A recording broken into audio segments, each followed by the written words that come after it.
Olá, meus amigos da Conexão Bereana. Mais uma vez um privilégio poder estar aqui com vocês. Nós estamos estudando juntos capítulo 22 de Mateus. Estamos vendo alguns momentos onde na fase de oposição, algumas pessoas estão tentando, alguns grupos estão tentando ir contra o ministério do Senhor Jesus. E ao mesmo tempo que o Senhor Jesus Cristo responde a esses grupos, deixa lições importantes para nós aqui. Agora nós vamos ver o segundo grupo, ele vem a partir do verso 23 do capítulo 22 de Mateus. Diz lá: naquele dia, aproximando-se dele alguns saduceus, que dizem não haver ressurreição, e lhe perguntaram.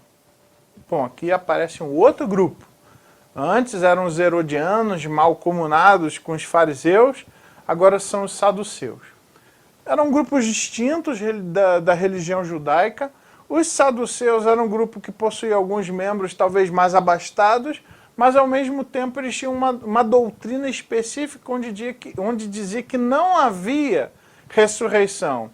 É com base nessa doutrina que eles apoiavam de que não havia ressurreição que eles vão querer tentar Jesus. Então vamos olhar para a sinuca agora que eles vão querer colocar o Senhor Jesus.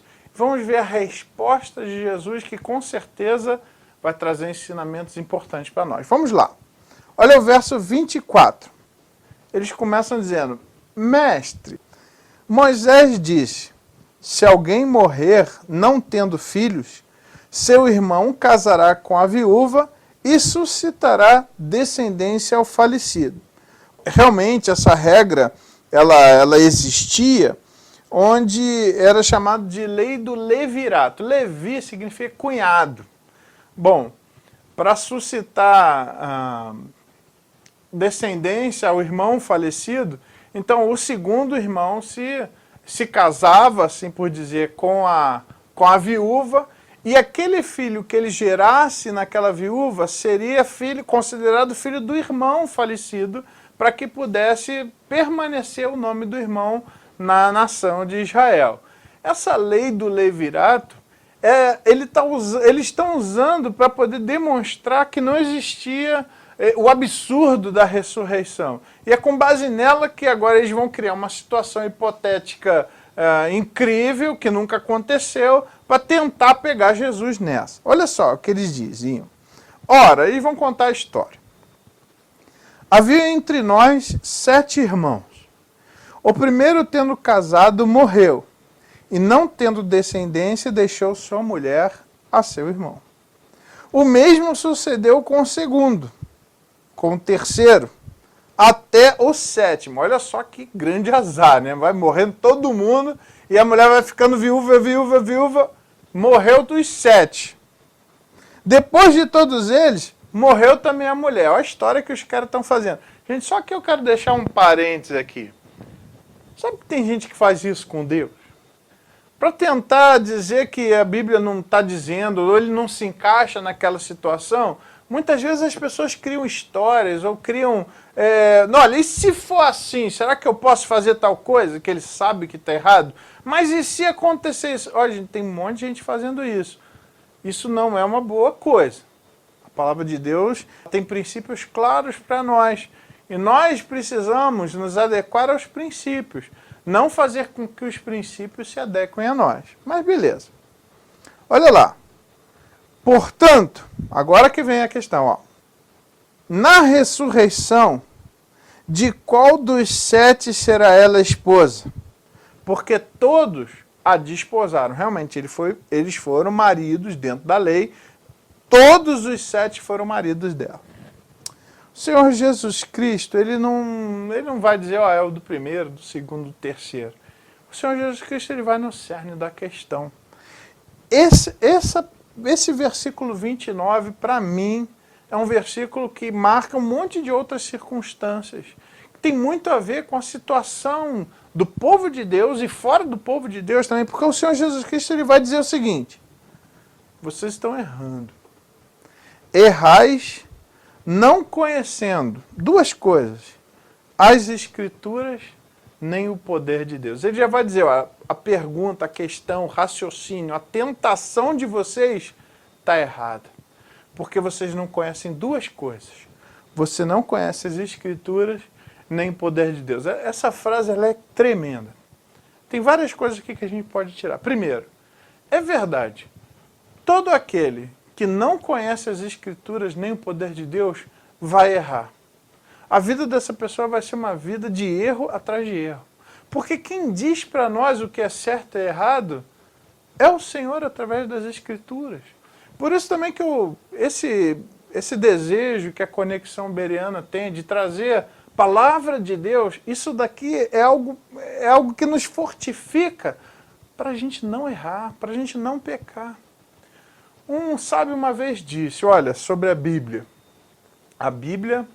é um livro que te afasta do pecado, mas o pecado vai te afastar da Bíblia. E é verdade, se eu estiver firme nas Escrituras, vai ser mais difícil eu errar.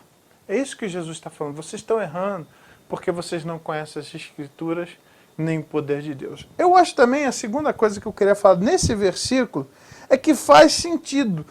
Não conhece o poder de Deus porque não conhece as Escrituras. E é verdade, olha só como ele colocou.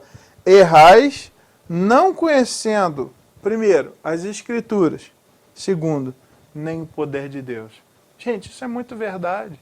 Como que eu sei que o meu Deus é poderoso? Onde ele se revela com poder para mim, para você, para todo mundo? Ele se revela nas Escrituras, ele se revela na palavra dele. Então, Jesus está falando, se você se aprofundar nas Escrituras, você vai conhecer um Deus que é todo poderoso e que ele não fica preso nesses dileminhas criados pelo ser humano. É isso que Jesus está falando. Gente, isso é tão importante para nós. Nós, como servos de Deus, ou como quem ama o Senhor, que nós queremos servir a Deus, nós precisamos olhar para as Escrituras, estudar as Escrituras. E quanto mais eu leio, quanto mais eu aprendo, mais eu conheço como o meu Deus é poderoso. E o Senhor Jesus Cristo ele começa respondendo assim, vocês estão errados. Errais por não conhecerem as Escrituras nem o poder de Deus. Já começa a tratar o coração de cara.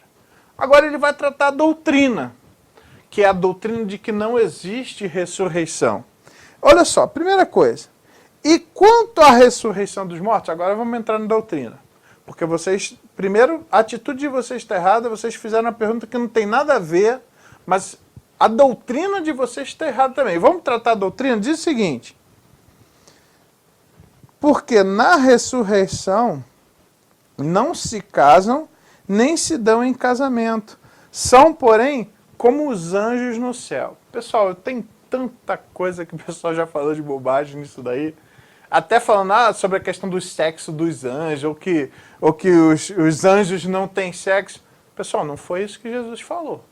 O que o Senhor Jesus Cristo falou é que os anjos no céu não têm essa questão de casamento.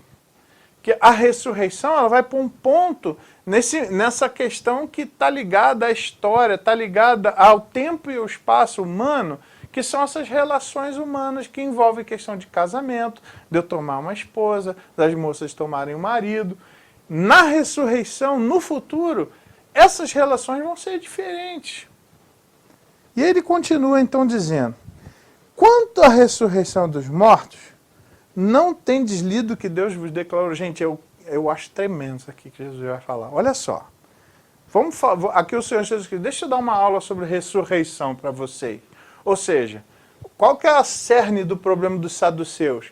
Eles achavam o seguinte, a pessoa morreu? Morreu. Acabou-se. Aquela pessoa não existe mais. O Senhor Jesus Cristo agora ele vai citar um texto lá de Gênesis, no capítulo 3, no verso 6. Olha só o que Jesus diz, que ele cita, ó, Deus falando para Moisés. Eu sou o Deus de Abraão, o Deus de Isaac e o Deus de Jacó. Primeira vez que eu li esse texto, eu falei, que será que Jesus quer chegar, né? Ele está usando isso, eu sou o Deus de Abraão, de Isaac e Jacó. Quantas vezes eu lembro daqueles diáconos antigos orando isso, ó Deus de Abraão, Isaac e Jacó. O Senhor Jesus Cristo está usando isso como argumento. Sabe qual é o argumento dele? O tempo verbal do verbo ser. Ele está dizendo, eu sou o Deus de Abraão, de Isaac, de Jacó. Gente, quando Jesus fala isso com Moisés, esses homens eles já tinham morrido. Só que Deus está falando, eu sou o Deus dele. Ele não está falando, eu era, ó, acabou, eles são passado. Deus continua, e é isso que Jesus está falando. Ele não é Deus de mortos, e sim de vivos. Gente, que tremendo isso. Jesus está falando, ó, esses homens podem não estar aqui, mas eles continuam existindo e eu continuo sendo Deus deles.